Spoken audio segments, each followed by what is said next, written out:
जय हिंद। आज हम बात करते हैं श्रीलंका के बारे में बात करते हैं। देखो, भारत के दक्षिणी पड़ोसी देश है वो है श्रीलंका। श्रीलंका एक प्रकार का आइलैंड है। आइलैंड में उसको बोलते हैं जो चारों तरफ से समुद्र से घिरा हुआ होता है, उसको हम आइलैंड बोलते हैं। उसको हिंदी में बोलते हैं द्वीप। जैसे श्रीलंका भी एक आइलैंड है, मालदीव भी एक आइलैंड है, जापान भी एक आइलैंड है, ताइवान भी एक आइलैंड है और फिलीपीन भी एक आइलैंड है। इस प्रकार से एशिया में भी बहुत सारे आइलैंड है। ठीक उसी प्रकार यूरोप में भी आइलैंड है। उसके बाद उत्तरी अमेरिका में भी आइलैंड है। तो ये मैं सिर्फ एशिया का कुछ आइलैंड का नाम बताया हूँ। आप समझ गए आइलैंड किसको बोलते हैं?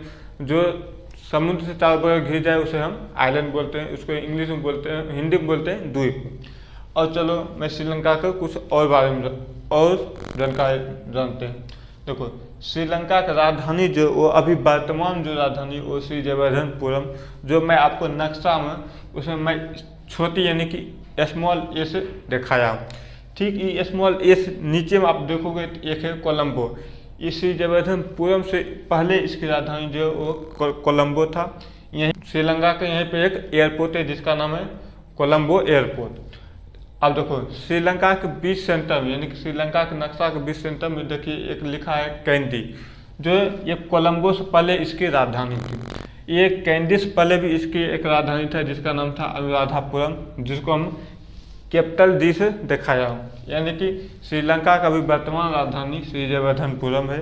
इससे पहले इसकी राजधानी कोलंबो था, जो मैं आपको छोटी बी से दिखाया हूँ।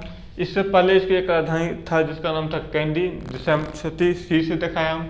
इससे पहले भी एक राजधानी था जिसका नाम था अनुराधापुरम, जिसे हम छोटी डी से दिखाया। ये आपको अनुराधापुरम श्रीलंका को ऊपर में दिखाई पड़ेगा।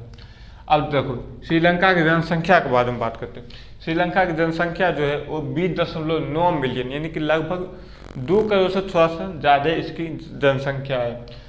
इसकी ऊपरी यानी कि श्रीलंका का सबसे ऊपरी यानी उत्तरी राज्य का नाम है जाफना, जिसे हम तीर ऐसे हरा कलर से मैं ऐसे तीर से मैं दिखाया हूँ, वह राज्य है जाफना। ये जाफना के सबसे ऊपर में एक बिंदु है जिसका नाम है पॉइंट पेड्रो।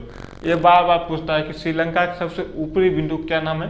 वो पॉइंट पेड्रो है। ये पॉइंट पेड्रो कहाँ है? जाफना में। ये देखो, पॉइंट पेड्रो के बगल में आप देखिएगा, वहाँ पर मैं एक लिख कर ब्रैकेट में बड़ी ए दिया हूँ। वहाँ पे एक दर्रा है, उस दर्रा का नाम है एलिफेंटा दर्रा। अब देखो, ये दर्रा क्या होता है? दो पहाड़ों के बीच पतली रास्ता को हम दर्रा कहते हैं, जिससे एक गाड़ी उड़ी जा आ सके। वही दो पहाड़ों के बीच बहुत चौड़ी रास्ता को घाटी बोलते हैं। ये आपको दर्रा और घाटी ज़्यादातर आपको जम्मू कश्मीर हो गया या उत्तराखंड हो गया, यानी पहाड़ी एरिया में आपको ज़्यादातर देखने को मिलता है। अब देखो, आपको ये नक्शा में एक जगह मैं 2 लिखा हूँ जो आपको पूर्व दिशा में है। वहाँ पे एक जगह है त्रिकोणमाली। ये त्रिकोणमाली जो है वो ऑयल डिपो है। ऑयल डिपो का मतलब हुआ तेल का गोदाम। ये तेल का गोदाम जो है ये पहले ब्रिटेन का था। जब द्वितीय विश्व युद्ध हो रहा था उस समय ये ऑयल डिपो जो है यानी त्रिकोणमाली जो है वो ब्रिटेन यहाँ पर तेल का गोदाम बनाकर रखा था। लेकिन अभी जो है वर्तमान में ये भारत यहाँ पर तेल का गोदाम बनाया है। यानी कि त्रिकोणमाली जो है ये ऑयल डिपो वो भारत अपने अंदर में लिया है। देखो, श्रीलंका का एक द्वीप है जिसका नाम है मन्नार। मैं वो आपको ये ऐसे करके 3 लिख कर मैं आपको दिखाया हूँ। आप देखो, एक है मन्नार। ये मन्नार जो है ये श्रीलंका का द्वीप है। यही मन्नार द्वीप के नीचे में आप देखोगे 3 लिख कर आप कैपिटल में ये लिखा हूँ ऐसे करके।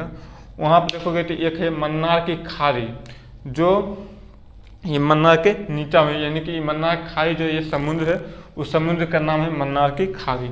अब देखो, ये मन्नार की खाड़ी और भारत के दक्षिणी राज्य जो है यानी कि भारत के दक्षिणी राज्य तमिलनाडु है। तमिलनाडु में एक जगह है जिसका नाम श्री धनुषकोडी। ये धनुषकोडी और मन्नार की खाड़ी को मिलाने वाले रास्ता को यानी मिलाने वाले पुल को हम बोलते हैं राम सेतु या आदम ब्रिज। अब देखो, इस पुल का नाम राम सेतु या आदम ब्रिज के ऊपर है। मैं आपको ये पुल जो नक्शा में दिखाया हूँ उसको मैं कैपिटल बी से दिखाया हूँ। वहाँ पे देखो कैपिटल बी लिखा है, वहीं पे आपको ये राम सेतु या आदम ब्रिज वाला पुल दिखाई पड़ेगा। इसका नाम राम सेतु या आदम ब्रिज के ऊपर है। इसके बाद में देखो, हिंदू परंपरागत के अनुसार यानी कि हिंदू के धार्मिक ग्रंथों के अनुसार इस रास्ता से राम जी गए थे, इसलिए इसका नाम है राम सेतु पड़ा। वही मुस्लिम परंपरागत के अनुसार यानी कि मुस्लिम धर्म ग्रंथ के अनुसार इस रास्ता से आदम जी गए थे, इसलिए इसका नाम है आदम ब्रिज। अब देखो श्रीलंका के नीचे यानी कि दक्षिणी में, वहाँ पर मैं एशिया के 4 लिखा हूँ। ये 4 वाला जो एरिया है, यहाँ पे एक बंदरगाह है। ये बंदरगाह का नाम है हम्बनटोटा बंदरगाह। ये देखो बंदरगाह क्या होता है, समुद्री जहाज जहाँ पर आकर लगता है, यानी समुद्री जहाज जहाँ हम पर आकर रुकता है उसको हम बंदरगाह बोलते हैं। यानी कि श्रीलंका के नीचे में जो एक बंदरगाह है, उस बंदरगाह का नाम है हम्बनटोटा बंदरगाह। और श्रीलंका जो ये निर्यात यानी कि दूसरे देश को सामान देता है, वो क्या देता है, चाय। जबकि ये चाय जो है भारत में श्रीलंका ज़्यादा मतलब उत्पादन करता है, लेकिन